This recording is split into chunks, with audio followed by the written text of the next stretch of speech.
Cheryl Anderson, and I'm a director here at Redstone.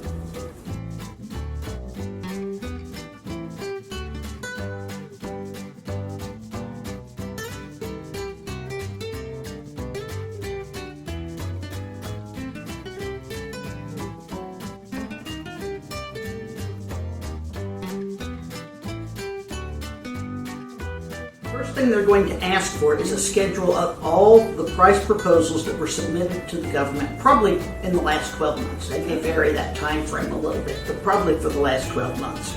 And this listing is, they will ask for it to show you the customer, the proposed values, grouped between flexibly priced and fixed price, and then they're going to ask for more information. They're going to ask for it by dollar value by cost element. In other words, they want to know, for each proposal, how much direct material did you propose? How much direct labor did you propose?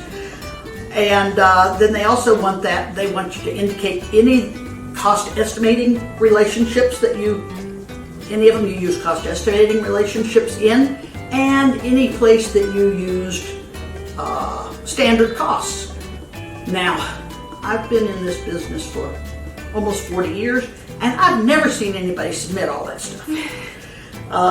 What you really have to submit is a list of all the proposals submitted to the government with the total value that was submitted and whether it's cost type, flexibly priced, or whatever, and then subtotal those. And it'd be also nice if you have standard cost systems to go ahead and tell them about the standard.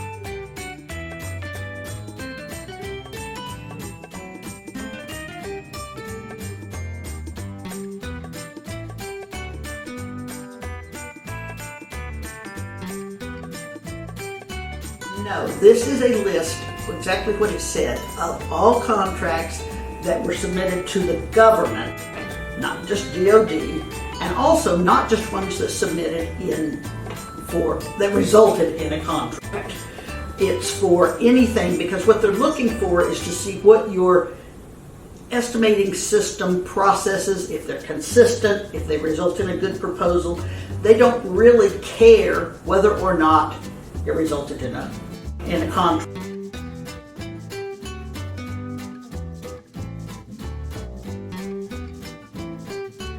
Okay. In general, what the DFARS requirement requires anybody with a sales to the government of $50 million or more, in which you provided cost or pricing data, that you're subject to the estimating system. However, they also can look at things for companies that have sales last year between 10 and 50 million if the contracting officers want it. Oh, okay. The PCO and the ACO both have to agree that they want it, and then they can request it from DCAA. This is not real common, especially right now, but back in the old days when they used to do more estimating systems, it did happen occasionally.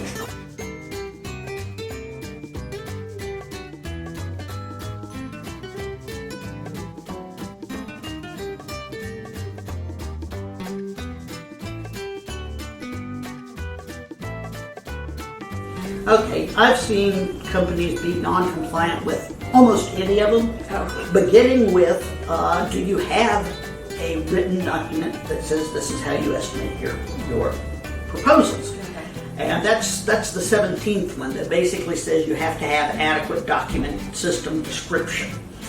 The most common one, though, that is a problem is that there has to be sufficient training, experience, and guidance.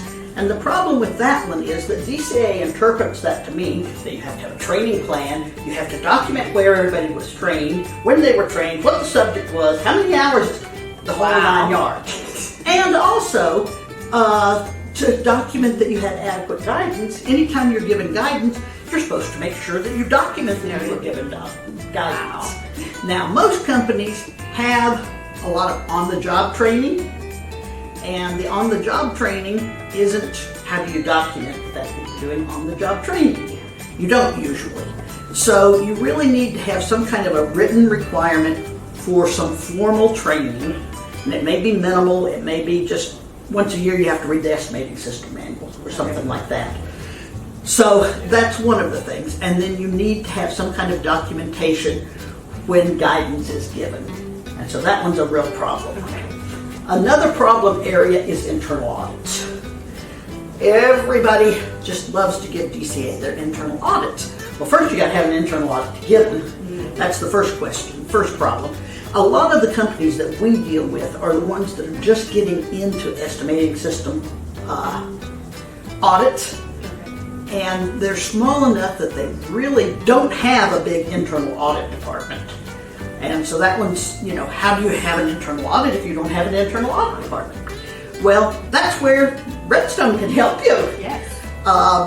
Most of the time, or all of the time, I guess, DCAA will accept an independent company's internal audit. They'll let us go in and look at it and tell you what's wrong and have you recommend some changes.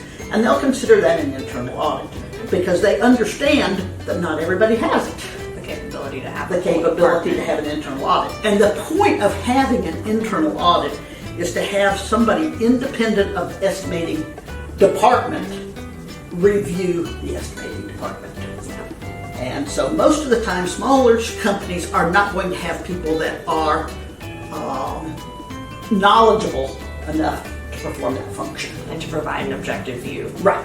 You either have the estimators who know everything, but they're not objective, too much, or you have everybody else who knows nothing about estimating.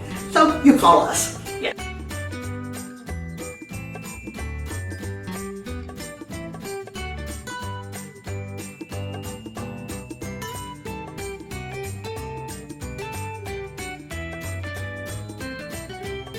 DCAA comes in, does an audit, and they say your system is inadequate. The ACO then disapproves the system, and then you are subject to a withhold of 5% of interim payments on all contracts with the default business clause. That's a lot. And you may already have one or more other systems that are inadequate or disapproved, and so that can raise it up to 10%, but 10% is the most it can ever be. In addition to that, though, your proposals are going to come under additional scrutiny. You don't have an approved estimating system? I need to dig into this more. Yeah. And also, the contracting officers can actually reduce profit or fee objectives to mitigate the risk from the system.